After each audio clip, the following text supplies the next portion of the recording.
Zero.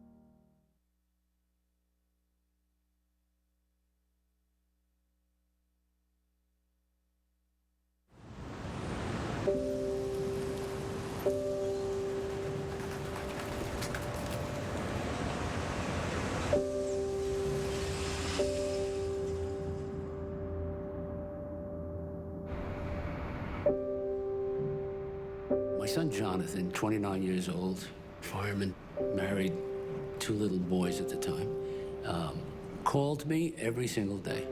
Dad, what's up? What's going on? How you doing? I can't tell you.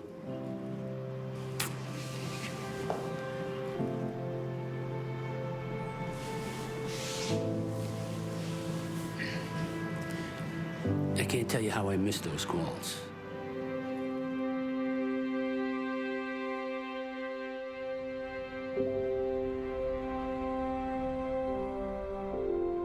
Lee Ielpi is one of a determined few working since the attacks to transform tragedy into action and achievement. Failure was not an option here, ever. Nobody was going to quit. Nobody's going to stop. Jimmy Walsh is building a memorial to those who died on 9/11, one of whom was his mother. We never found anything. Never had a funeral, no burial.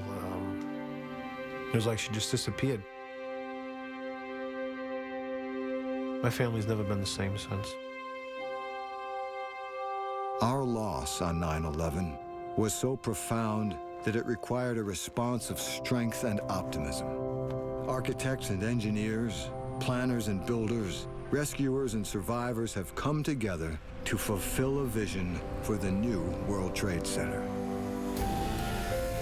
This is not just rebuilding any site. This is ground zero. This is, in every way, something in the center of the world. And everyone is looking to how the rebuilding will happen. And so it's the balance between tragedy and hope.